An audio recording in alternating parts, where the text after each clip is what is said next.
Hello, कैसे हैं आप सभी लोग। तो मैं हूं शिवांगी चौहान, आपकी बायोलॉजी मेंटोर। इतना तो आप सभी लोग जान गए होंगे, यानी आप जानते हैं कि ये हमारी शिवांगी मैम है और ये हमको पढ़ाने वाली है बायोलॉजी में, है ना। क्या पढ़ाने वाली है? बायोलॉजी पढ़ाने वाली है ना। आज हम आ गए हैं अगेन अपने बॉडी मूवमेंट्स वाले चैप्टर में और हम पहुंच गए हैं लेक्चर नंबर 2 में। यानी आज हम बात करने वाले हैं एक लेवल अप। जैसे कि हमने पढ़ा था अपने स्केलेटल सिस्टम के बारे में, उसमें डिफरेंट बोन्स जो प्रेजेंट हैं उसके बारे में, मूवमेंट क्या होती है उसकी डेफिनेशन जानी थी। तो आज जानते हैं कि जॉइंट्स क्या होते हैं, कैसे बोन्स आपस में जुड़ी होती हैं और जो बाकी एनिमल्स होते हैं उसमें मूवमेंट कैसे होती है, उसमें भी होती है क्या बोन्स, उसमें भी होती है क्या मसल्स। यानी बहुत सारे सवाल हैं। तो उन सभी सवाल के आंसर आपको आज के लेक्चर में कंप्लीटली मिल जाएंगे। तो देर किस बात की है, चलिए अपनी सीट की बेल्ट बांध लीजिए क्योंकि हम उड़ने जा रहे हैं अपने लेक्चर में। तो बात करते हैं कि आज हम क्या क्या बात करने वाले हैं। तो हम सबसे पहले बात करेंगे जॉइंट्स के बारे में। किसके बारे में? जॉइंट्स के बारे में। और फिर हम बात करेंगे कि गेट्स ऑफ एनिमल्स क्या होता है। बड़ा ही अजीब टर्म है, गेट्स ऑफ एनिमल्स। हम बात करने वाले हैं आज इस बारे में भी। तो देर किस बात की है, चलो स्टार्ट करते हैं आज का लेक्चर। तो सबसे पहली बात, व्हाट आर जॉइंट्स। जॉइंट्स क्या होते हैं, है ना। जॉइंट्स क्या होते हैं तो मैं आपको बता दूं कि मैंने आपको इसका हल्का सा आइडिया दिया था पहले लेक्चर में कि भैया ये जो हमारी इतनी सारी बोन्स प्रेजेंट हैं, शोल्डर बोन, हमारी रिब्स हो गई जो कि जाके जुड़ती हैं बैक बोन से, है ना, जुड़ती हैं, यानी आपस में बोन जुड़ती हैं। तो कैसे जुड़ती हैं? जॉइंट्स के थ्रू जुड़ती हैं। यानी वो पॉइंट, वो वाला पॉइंट जहां पे दो पार्ट्स ऑफ द स्केलेटन, दो पार्ट्स ऑफ द बोन्स आपस में आके जुड़ती हैं, आपस में आके फिट टुगेदर होती हैं ताकि मूवमेंट हो पाए, उसको बोलते हैं जॉइंट। यानी दो बोन्स का जुड़ना और जिस पॉइंट में आके जुड़ रही है उस वाले पॉइंट को क्या बोलते हैं? जॉइंट बोलते हैं। क्या बोलते हैं? जॉइंट बोलते हैं। अब बच्चों, जॉइंट भी एक तरीका का नहीं होता क्योंकि भैया इतनी सारी अलग अलग तरीके के बोन्स हैं, तो वो आपस में जब जुड़ रही हैं तो वो जुड़ने वाला तरीका भी अलग होगा, डिफरेंट तरीके से आपस में ज्वाइन कर रही होंगी, जुड़ रही होंगी, है ना। तो हम बात करने वाले हैं इसी तरह कुछ डिफरेंट टाइप्स ऑफ ज्वाइंट्स के बारे में, अलग अलग टाइप्स ऑफ ज्वाइंट्स के बारे में। तो पहले बात करने वाले हैं बॉल एंड सॉकेट ज्वाइंट के बारे में। अब यहाँ पे क्रिकेट वाली बॉल तो नहीं है कहीं, है ना। बॉल तो ठीक है, क्रिकेट होना चाहिए था ना, बॉल एंड क्रिकेट नहीं, यहाँ होगा बॉल एंड सॉकेट ज्वाइंट। यानी हम बात करने वाले हैं उस तरह का ज्वाइंट जो हमारे शोल्डर बोन में पॉसिबल है, मतलब शोल्डर बोन में होता है। तो आप यहाँ पे ये डायग्राम में फिगर या इमेज देख सकते हैं कि ये रहा हमारा कौन सा वाला पार्ट, ये वाला हमारा रहा हमारा कौन सा पार्ट, हमारी आर्म वाला पार्ट, राइट। अब बच्चों आप जानते हैं कि मैंने कहा कि बॉल एंड सॉकेट ज्वाइंट होता है। यानी जब आपने कभी क्रिकेट खेला हो, क्या खेला हो? क्रिकेट खेला हो, तो आपने देखा होगा कि ये बॉल घुमा कर आती है ना, जोर से आती है और आपको आउट कर देती है शायद, राइट। यानी कि आप जो अपने आर्म को पूरा स्विंग कर पा रहे हैं, पूरा गोल गोल घुमा पा रहे हैं, वो वाला कैसे पॉसिबल हो पाया है? यानी कुछ तो था जिसकी वजह से आपकी आर्म पूरे 360 डिग्री में सर्कुलेट कर पाई, घूम पाई। तो इस तरह के ज्वाइंट को बोलते हैं बॉल एंड सॉकेट ज्वाइंट। यानी कि आप देख सकते हैं कि ये एक बॉल की तरह स्ट्रक्चर है जो एक जगह आके फिट हो गया है। यानी यहाँ पे ये बात तो पक्की है कि दो बोन्स हैं, एक बोन ये वाली और एक हमारी शोल्डर बोन जो मैंने बताया था। तो ये दो चीज आपस में आके जुड़ी हुई हैं। अब जब ये दो चीज आपस में जुड़ी हुई हैं आके, तो इस तरह जुड़नी चाहिए कि मूवमेंट पॉसिबल हो पाए, है ना, मूवमेंट पॉसिबल हो पाए, आप क्रिकेट खेल पाए, आप बॉलिंग कर पाए। तो इसीलिए इस तरह के मूवमेंट को बोलते हैं क्या? हमारे बॉल एंड सॉकेट ज्वाइंट, ठीक है। अब इसमें होता क्या है, इसको बॉल क्यों बोलते हैं, सॉकेट क्यों बोलते हैं? अब बच्चों कभी आपने ताला चाबी खोला है ना, ताला चाबी खोल के देखा है? तो आप देखते होंगे जब एक ताला होता है उसमें एक ना जगह होती है की, चाबी डालने की। अगर चाबी उस ताले की नहीं होगी तो ताला नहीं खुलता। यानी वो की जाके फिट हो जाती है लॉक में, है ना, लॉक में जाके फिट हो जाती है। अब अगर वो लॉक में फिट हो रही है, इसीलिए तो चाबी घूमती है ना, चाबी को हम वैसे ट्विस्ट करते हैं, घूमती है वो। इसी तरह होता है हमारे बॉल एंड सॉकेट जॉइंट में, यानी हमारी ये वाली जो बोन है वो हमारे इस वाले एरिया में आके फिट हो गई है, फिट हो गई है, और तभी वो घूम पा रही है। तो एक बॉल की तरह वो एक अपनी जगह में, एक सॉकेट में जाके फिक्स हो गई है, जाके जुड़ गई है। That's why it's called ball and socket joint. और इसकी वजह से ही हर डायरेक्शन में मूवमेंट पॉसिबल होता है। क्या होता है? पॉसिबल होता है। और ये सिर्फ शोल्डर्स में नहीं होता, ये हमारे हिप के केस में भी होता है। यानी जो हमारी थाई वाली बोन है, थाई बोन आके हमारी पेल्विक बोन से अटैच करती है, और वहां पे भी सेम सिस्टम फॉलो होता है, वहां पे भी होता है बॉल एंड सॉकेट ज्वाइंट। तो आपसे एग्जाम में बस इतना पूछेंगे कि एग्जाम्पल बता दो भैया कि जो हमारा हिप ज्वाइंट होता है, जो हमारा ये शोल्डर ज्वाइंट होता है, वो किस तरह का ज्वाइंट होता है। तो हम क्या बोलेंगे? हम बोलेंगे बॉल एंड सॉकेट ज्वाइंट होता है। ठीक है, चलिए नेक्स्ट पढ़ते हैं पाइवोट ज्वाइंट। ये बड़ा अच्छा नाम लग रहा है ना, पाइवोट ज्वाइंट का होता है। अब बच्चों, पाइवोट ज्वाइंट का मतलब होता है कि देखो, कभी आपने यस मैम, नो मैम किया है? क्या किया है? यस मैम, नो मैम, यानी आप अपनी ये जो नेक वाला रीजन है इसको मूव कर पा रहे हैं, हाँ बोल पा रहे हैं, ना बोल पा रहे हैं। यानी आपके जो स्कल वाला पार्ट है ये ऐसे ऐसे मूव कर पा रहा है, यानी यहाँ भी कुछ ज्वाइंट है। अब आपको इतना तो बता दिया कि बहुत सारी बोन्स होती हैं, एक कंटिन्यूअस बोन तो है नहीं, है ना, पहले लेक्चर में हमने बात करी थी। तो आपको पता होना चाहिए कि हमारा जो स्कल है वो आके जुड़ा है हमारे नेक से, यानी यहाँ भी पक्का कोई ज्वाइंट होगा, है ना, कोई ज्वाइंट होगा, और उसी ज्वाइंट को बोलते हैं पाइवोट ज्वाइंट। तो बेसिकली बच्चों, आपको कैसे याद करना है? आपको ज्वाइंट का नाम पता होना चाहिए, और वो ज्वाइंट कहाँ प्रेजेंट है उसका एग्जाम्पल पता होना चाहिए। ठीक है, सो हमारे गर्दन, हमारा जो नेक है उसको हमारे हेड से जोड़ने का काम कौन करता है? Pivot joint. और इसकी वजह से हम अपने सर को, अपने हमारे फेस को हाँ और ना बोलने में यूज कर पाते हैं। ठीक है, चलिए ये था हमारा पाइवोट ज्वाइंट के बारे में। आगे बढ़ते हैं और बात करते हैं हिंज ज्वाइंट क्या होता है। हिंज ज्वाइंट क्या होता है? नाम बड़े अजीब अजीब है, लेकिन बहुत मजेदार काम है इनके। यानी कभी आपने दरवाजा खोला है, आपके घर में कोई आपका दोस्त आपको बुलाने आए क्रिकेट के लिए, बेल बजाए, फिर आप जल्दी से जाके दरवाजा खोलते हो, है ना, खोलते हो ना, तो दरवाजे आप ऐसे खोलते च्यूं, फिर वापस बंद कर देते हो। यानी जो आपके डोर में मूवमेंट हो रही है, उसी तरह का मूवमेंट अगर आप नोटिस करें तो आपके एल्बो में भी होता है। ऐसे करके ये गया बंद गेट, खुल गया गेट, बंद, खुल गया। यानी ये आपका जो ज्वाइंट है, यहाँ पे जो ज्वाइंट है इस जगह, वो एक गेट की तरह, एक दरवाजे की तरह एक्ट कर रहा है। ये देखो, बंद खुल, राइट। यानी इस टाइप के ज्वाइंट को क्या बोलते हैं? Hinge joint. और ऐसा ज्वाइंट और कहाँ होता है? एल्बो का एग्जांपल तो दे दिया, और कहाँ होता है ऐसा ज्वाइंट? कहाँ कहाँ कहाँ? हमारे नी में, यानी जो हमारा घुटना होता है, जहां हमने बात की दिमाग हो सकता है किसी किसी बच्चे का, सो जो हमारा घुटना होता है वहां पे होता है ऐसा वाला ज्वाइंट, जैसे कि हमारा एल्बो ज्वाइंट होता है। यानी हमारे नीज, हमारे घुटनों में, हमारे एल्बोज में होती हैं हिंज ज्वाइंट। कौन सी ज्वाइंट? Hinge joint. ऑल्सो इसके वजह से हम क्या कर पाते हैं? Back and fourth. What is back and fourth? पिछला आगा, फोर्थ सॉरी, पिछला और आगे, फोर्थ को बोलते हैं आगा, सॉरी आगे, और हमारे बैक को बोलते हैं पिछला। यानी आगे और पीछे अगर मूवमेंट करना हो, और वो पॉसिबल कैसे हो पा रहा है? क्योंकि यहाँ पे हमारा हिंज ज्वाइंट। कौन सा ज्वाइंट? Hinge joint. एग्जांपल्स देख लेते हैं, जैसे कि हमारा ये रहा हमारा नी। अब आप जब फुटबॉल खेलते हैं, अगर आप फुटबॉल खेलते हैं और अगर कंटिन्यूअस बोन होती, तो आप किक कैसे मारते अपने बॉल को? कैसे का जाता बॉल बहुत दूर? कैसे गोल हो पाता? नहीं हो पाता ना। इसका मतलब आप अपने जो आपका लेग है उसको ऐसे करके कैसे मूव कर पा रहे हो? क्योंकि यहाँ पे हमारा हिंज ज्वाइंट प्रेजेंट है। इसी तरह अगर मैं एल्बो की बात करूं, तो ये देखो, ये हमारी एल्बो है, ये ऐसे जाती है, ऐसे आती है, यानी ये वाला पार्ट, ये वाला है। ठीक है, ये कैसे हो पा रही है? क्योंकि यहाँ पे है हिंज ज्वाइंट। ये देखो, गेट का भी देख लो भैया एग्जांपल। ये देखो, गेट खुल क्यों नहीं रहा? हाँ, ये खुल गया। ठीक है, ये गेट खुला और ये गेट इसने बंद कर दिया।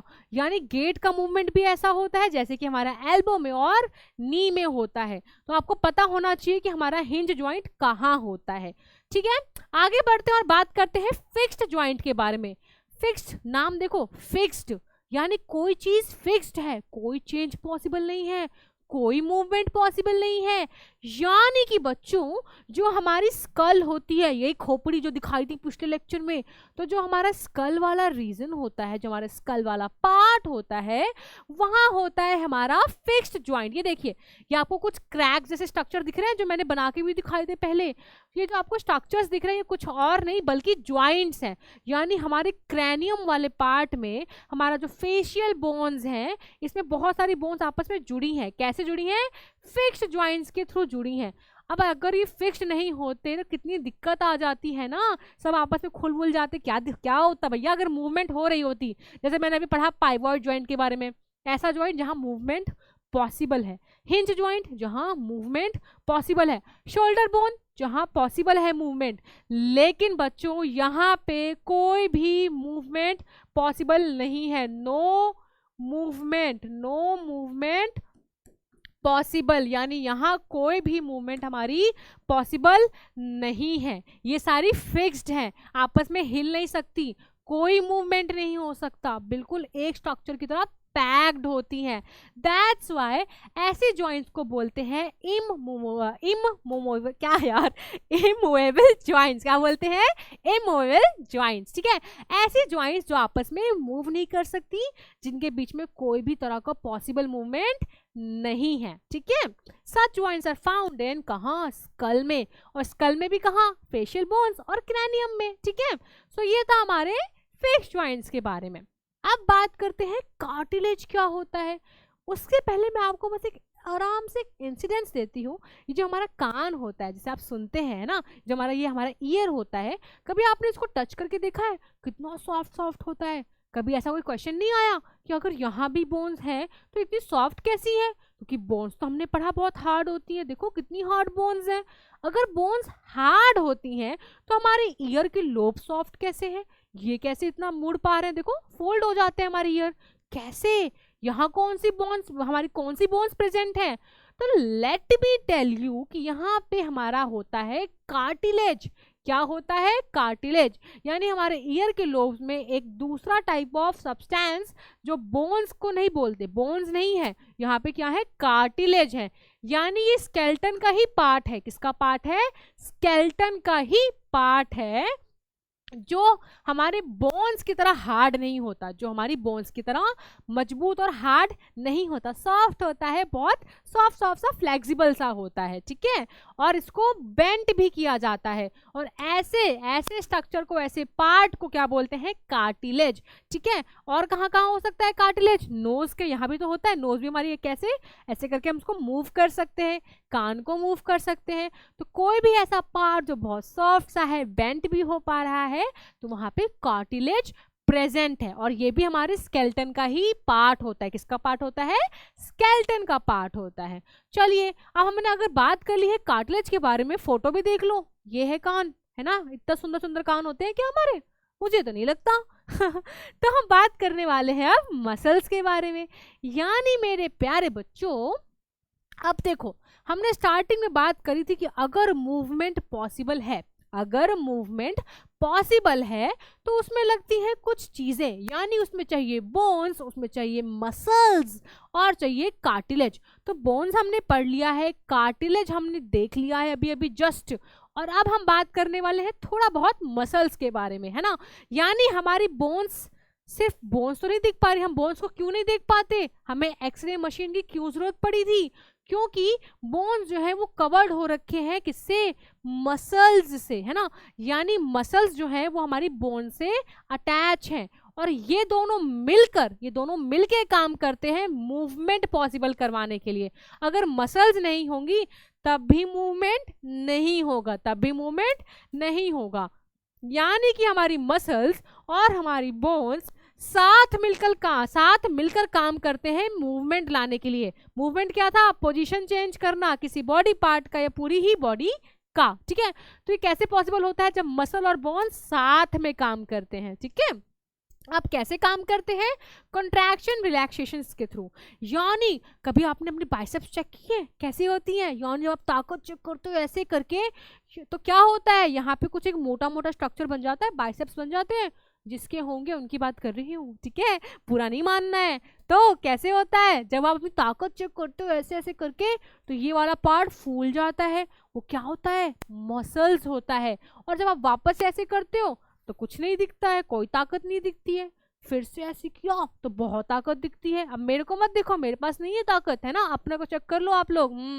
सो क्या होता है कि जब हम कॉन्ट्रैक्ट करते हैं, इस वाले प्रोसेस को बोलते हैं कॉन्ट्रैक्शन। हमने मजबूत करके इसको टाइट किया, कॉन्ट्रैक्ट किया, छोटा किया मसल को, तब ये फूल गया।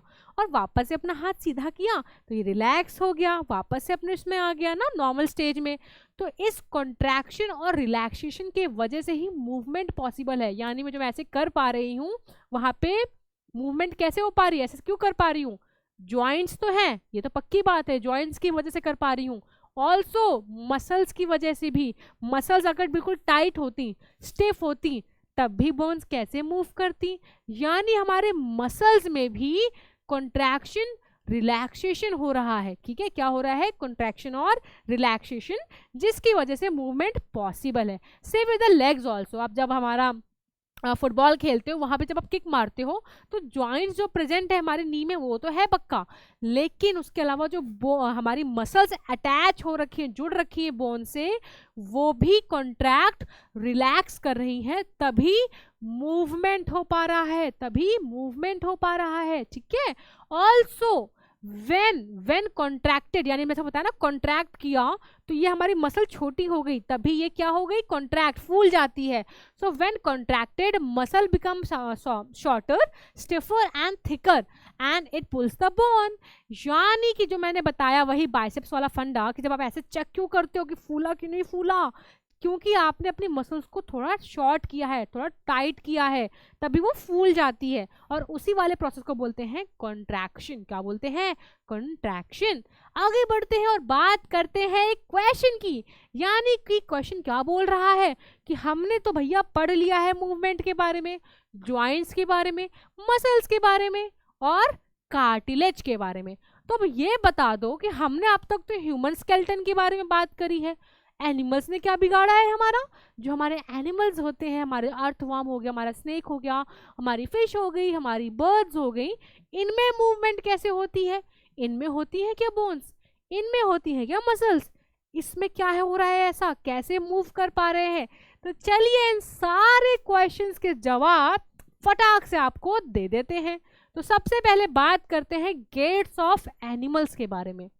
यानी वही अजीब वाला टर्म जो हम देखकर सोचते हैं, गेट्स, गेट्स क्या होता है, कौन सा गेट, कहाँ वाला गेट, है ना, बट ये वो वाला गेट तो नहीं है।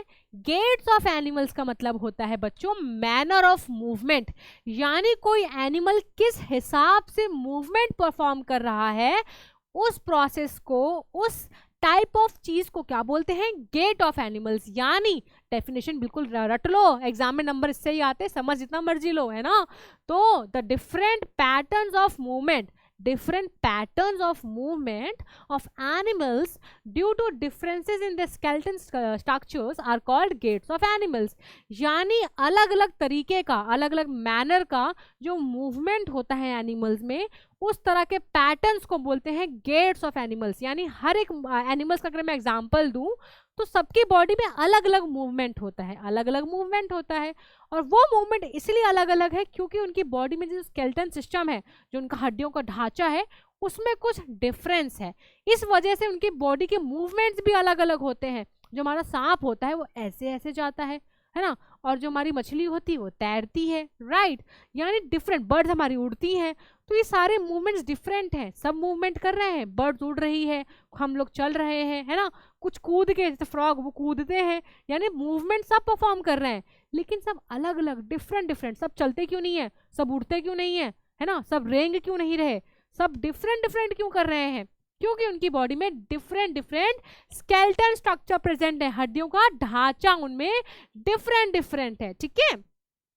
तो अगर मैं सबसे पहले बात करूं अर्थवर्म के बारे में, किसके बारे में, अर्थवर्म के बारे में बच्चों, तो जो हमारा अर्थवर्म होता है वो ऐसे ऐसे ऐसे ऐसे मूव करता है, ऐसा है क्या, हाँ। तो जल्दी से देखते हैं किस तरह का मूवमेंट हमारा अर्थवर्म शो करता है। तो पहली बात बच्चों, हमारे अर्थवर्म में कोई भी स्केलेटन नहीं होती, ये क्वेश्चन पूछ सकते हैं कि name the animal which has no internal skeleton, यानी अर्थवॉर्म के अंदर देयर इज नो स्केलेटन, कोई हड्डियों का ढांचा नहीं है, कोई भी हड्डियों का ढांचा हमारे अर्थवॉर्म के अंदर नहीं होता है। ठीक है, सबसे पहला इंपॉर्टेंट है ये पॉइंट। ठीक है, फिर अब हमारे अर्थवॉर्म की जो बॉडी है ना उसमें बहुत सारी रिंग्स प्रेजेंट होती हैं। आप देख सकते हैं कितनी सारी रिंग्स हैं, कितनी सारी रिंग्स प्रेजेंट होती हैं अर्थवॉर्म में, और ये सारी रिंग्स आपस में जुड़ी होती हैं, और इन्हीं रिंग से मसल, क्योंकि बोन्स तो है नहीं लेकिन मसल्स तो है ना, बोन्स नहीं है मसल्स हैं इनके पास, और वो मसल्स आके अटैच कर रखी हैं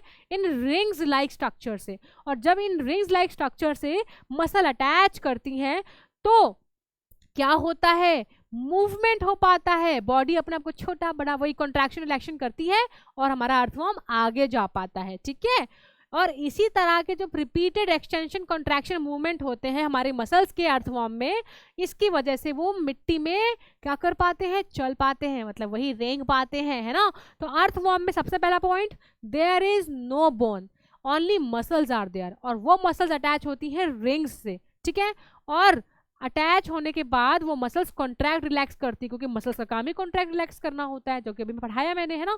तो कॉन्ट्रैक्शन रिलैक्सेशन की वजह से हमारा अर्थवॉर्म आगे जा पाता है। ठीक है, ऑल्सो हमारा जो अर्थवॉर्म होता है उसकी जो स्किन होती है, जो उसकी खाल होती है, उसमें होते हैं बहुत सारे टाइनी ब्रिसल्स जो हेल्प करते हैं ग्राउंड को पकड़ने में, यानी छोटे छोटे बाल जैसे कुछ स्ट्रक्चर्स होते हैं, छोटे छोटे इसकी स्किन में हमारे हेयर्स होते हैं ना, तो हमारे अर्थवॉर्म की भी स्किन में छोटे छोटे से ब्रिसल्स लाइक स्ट्रक्चर्स होते हैं जो ग्राउंड को होल्ड करने में, पकड़ने में हेल्प करते हैं, एक अच्छा ग्रिप बनाने में हेल्प करते हैं।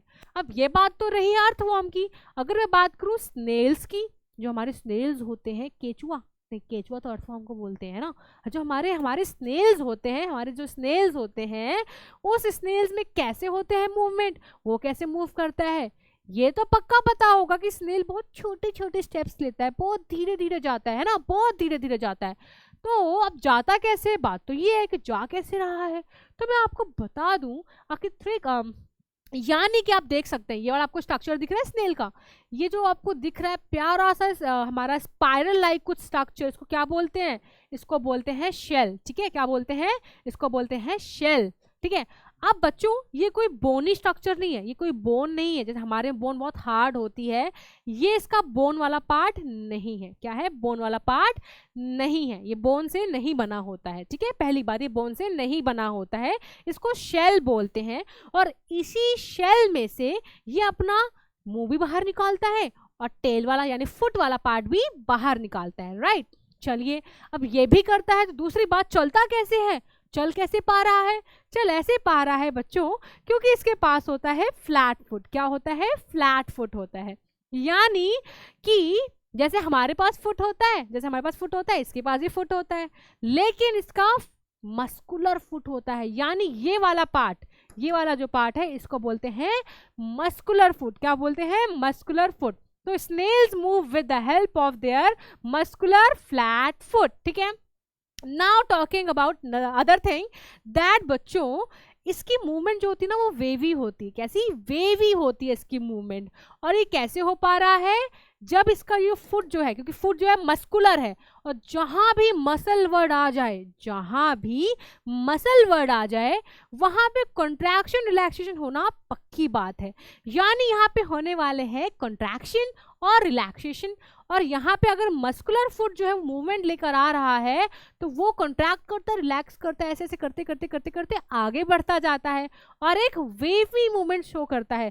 यानी कभी आपको ट्रैक करना हो ना किसी स्नेल को, तो आप देखेंगे कि मिट्टी में ना ऐसा कुछ ऐसा मूवमेंट होता है, जहां से वो गुजर के गया है ना वहां पे कुछ ऐसी लाइंस बन जाएंगी, वो इस तरह का पैटर्न फॉलो कर रहा होता है। ठीक है, और इस तो ये वाला जो पार्ट होता है ये बच्चों शेल कहते हैं। क्या बोलते हैं, शेल बोलते हैं। अब अगर ये शेल होता है तो डोंट बी कंफ्यूज्ड कि ये इसका बोनी पार्ट होता है, क्योंकि ये बोन से नहीं बनता है। ठीक है, अगर ये बोन से बनता तो कभी आपने देखा है कि गलती से आपके पैर के नीचे कोई शेल आ जाए, वो टूट जाता है, वो क्या हो जाता है, टूट जाता है। तो ये ऑफ कोर्स बोनी पार्ट नहीं होता है, बोनी पार्ट नहीं होता है।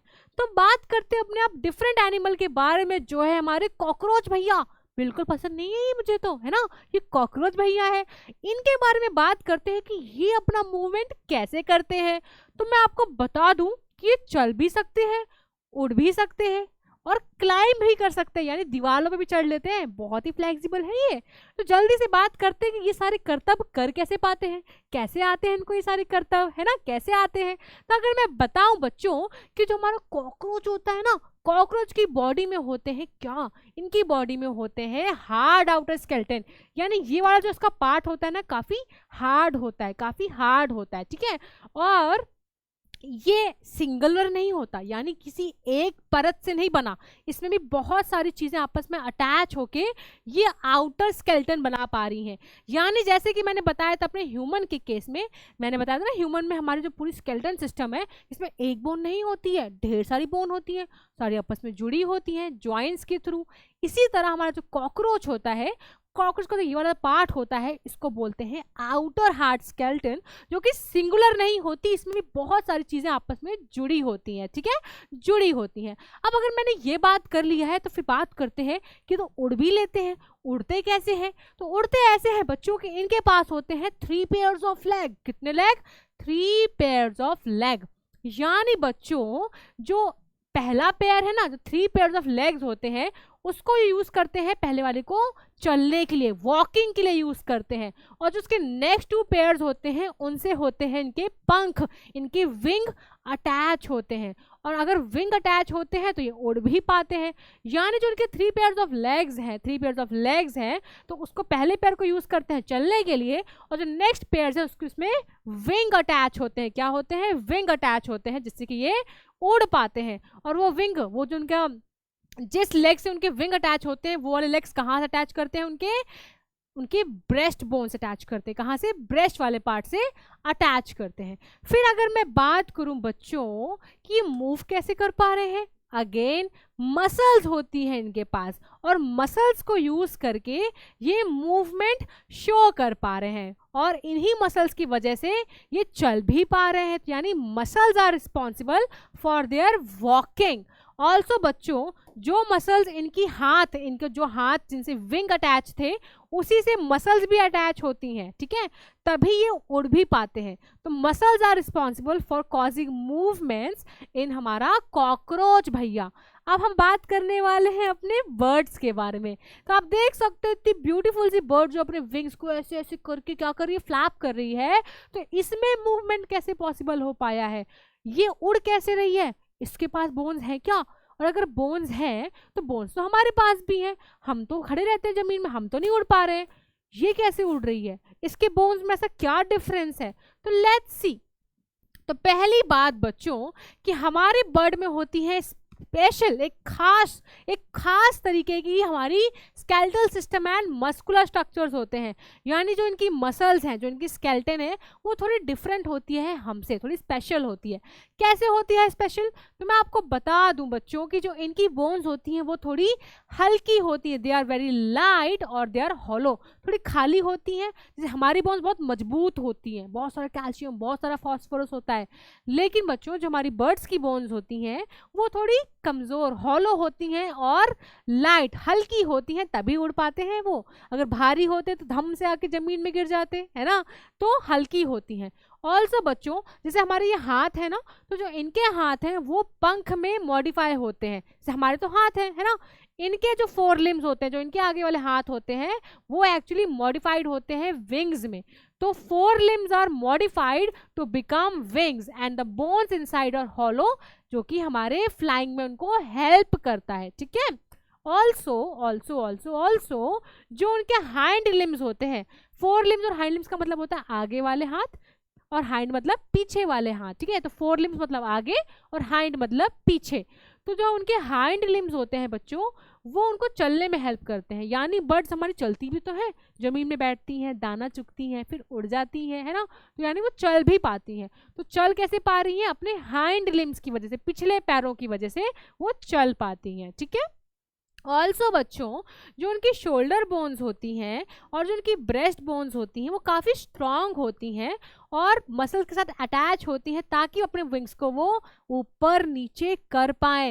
यानी सिंपल सा पॉइंट आपको ये याद रखना है कि 4 लिम्स होती हैं वो विंग्स बन चुकी होती हैं, हाइंड लिम्स चलने में काम आती है और उनकी बोन्स हल्की होती हैं और हॉलो होती हैं और इन सभी की वजह से हमारी बर्ड्स उड़ पाती है। तो बस ये 3 पॉइंट याद रखना, 4 लिम्ब वाला, हाइंड लिम्ब वाला और उनकी बोन्स हल्की और हॉलो होती हैं।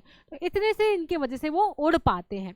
अब अगर मैं बात करूं फिशेस के बारे में, जो हमारी मछली जल की रानी होती है, जो देखो कैसे ये करके स्विम कर पाती है, कैसे तैर पाती है। हम तो नहीं तैर पाती थी फ्लेक्सिबली, यानी इनके पास भी कुछ अलग है। क्या है इनके पास अलग?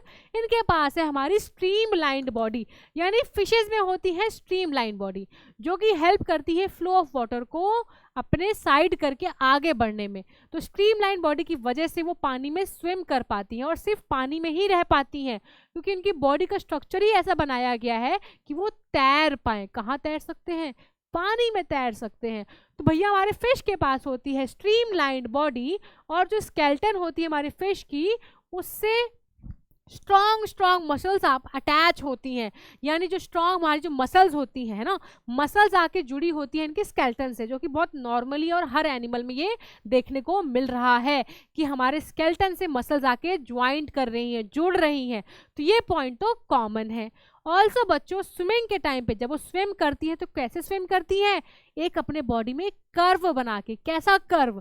तो आप देख सकते हैं इस पिक्चर में, ये जो आपको फिशेस दिख रही हैं ये अपनी बॉडी में कर्व बना रही हैं। देखो ये कर्व, ये, और फिर उल्टा साइड में, फिर वापस ऐसे, यानी अपने पूंछ को ये ऐसे ऐसे करती रहती है, कर्व बनाती है। ये देखो इनकी बॉडी में एक कर्व बनता है, जब ये वैसे स्विम करती है तो कर्व बना के स्विम करती हैं और इस कर्व की वजह से ये स्विम कर पाती हैं और ये पैटर्न रिपीट होता रहता है, पहले इस साइड का कर्व फिर उस साइड का कर्व, यानी अपनी टेल को ये ऐसे ऐसे करती हैं और कर्व बना के आगे बढ़ती जाती हैं। ठीक है, आगे बढ़ती जाती हैं। तो ये वाला हो गया। नाउ व्हाट कि इस फ्लैपिंग ऑफ टेल की वजह से, यानी जो इसकी फिन वाला पार्ट है, जो इसकी टेल वाला पीछे वाला पार्ट है, जो इसकी पीछे टेल है, बेसिकली वो हेल्प कर रही है इसको स्विम करने में। तो वो अपने पीछे वाली टेल को ऐसे ऐसे करके डायरेक्शन भी चेंज कर लेती है। यानी जो उसकी पिछली वाली टेल है, जो उसकी फिन टेल है, जो टेल फिन है, वो इसको क्या कर रही है? डायरेक्शन चेंज करने में। ये देखो अपना इसने डायरेक्शन चेंज किया, फिश ने ऐसे से ऐसे मुड़ गई, यानी जो डायरेक्शन चेंज कर पा रही है ये अपने टेल फिन की वजह से चेंज कर पा रही है। अब अगर मैं बात करूं स्नेक्स के बारे में, जो हमारे सांप होते हैं, उनका मूवमेंट कैसे पॉसिबल होता है? तो सबसे पहली बात, जो हमारे सांप होते हैं उनके में क्या होता है? उनके में लेग्स नहीं होते। यानी आप देख सकते हैं कि हमारे स्नेक जो होते हैं इनके पास पैर नहीं होते हैं।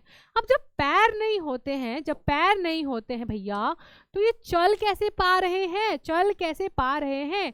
कैसे चल पा रहे हैं? इसलिए चल पा रहे हैं बच्चों क्योंकि इनके पास होती है लॉन्ग बैकबोन। प्लीज फोकस, इनके पास होती है बैकबोन। जो हम पढ़कर आए ना बैकबोन, इसमें होते हैं बहुत सारे वर्टिब्रा, है ना, वो वाली बैकबोन इनकी काफी लंबी होती है। पैर नहीं होते लेकिन लंबी बैकबोन होती है जिससे मसल्स अटैच होते हैं और जहां भी मसल्स आती है वहां पे मूवमेंट तो हो गई क्योंकि होता है कंट्रैक्शन और रिलैक्सेशन। ठीक है, तो मसल्स इनकी बैकबोन से अटैच करती हैं और इनकी बॉडी में होते हैं बहुत सारे कर्व्स और बहुत सारे लूप्स क्या होता है? ये वाले लूप्स। कैसे? ये देखो, इनको बोलते हैं लूप। ये देखो लूप्स बना रहा है ये लूप्स, और इन्हीं लूप्स को ये कॉन्ट्रैक्ट करता है और रिलैक्स करके आगे फिर लूप बनाता है, फिर आगे, है ना, मतलब ऐसे करके कॉन्ट्रैक्ट पूरी बॉडी को कर लिया, ये वाला पार्ट आगे मूव करता है और यहाँ पे जो लूप था वो रिलैक्स हो चुका है, वापस से लूप बनाता है, फिर आगे निकल जाता है, वो लूप फिर से रिलैक्स हो जाता है। यानी ऐसे ऐसे करके लूप, मतलब होती है रस्सी, मान लो एक रस्सी पड़ी है, अब रस्सी अपनी गठरी में होती है, तो गोल गोल घूमी होती है, आप रस्सी का एक एंड खींचोगे तो रस्सी रिलैक्स होती जाती है। इसी तरह हमारा जो सांप है वो भी मूवमेंट शो करता है कि पहले बहुत सारे लूप फॉर्म कर लेता है, फिर अपना सर थोड़ा बाहर निकाल के आगे बढ़ता है और वो लूप फिनिश हो जाता है, फिर से लूप बनाता है, फिर थोड़ा सा आगे निकलता है, जो लूप है वो रिलैक्स हो जाता है। तो इसी तरह सक्सीडिंग मूवमेंट करके ग्राउंड को प्रेस कर करके, क्योंकि सीधे से बात है लूप को अपने बॉडी को उसने पुश किया है आगे की तरफ पुश किया है, तभी वो आगे बढ़ पाया है। तो इस तरह का मूवमेंट शो करता है हमारा स्नेक। तो इसी के साथ हमारा ये चैप्टर फिनिश होता है। क्या होता है? फिनिश होता है। और हमने क्या बात करी? हमने बात करी मूवमेंट्स के बारे में, जॉइंट्स के बारे में, और सिर्फ ह्यूमन के बारे में नहीं, हमने बात करी है एनिमल्स के बारे में भी, यानी एनिमल्स में भी मूवमेंट पॉसिबल हो पाता है। तो इसी के साथ हमारा जो लेक्चर है फिनिश होता है। अब क्या करना है? ढेर सारा खेलना है, कूदना है, रिवीजन करनी है और मुस्कुराते रहना है। चलिए बाय बाय।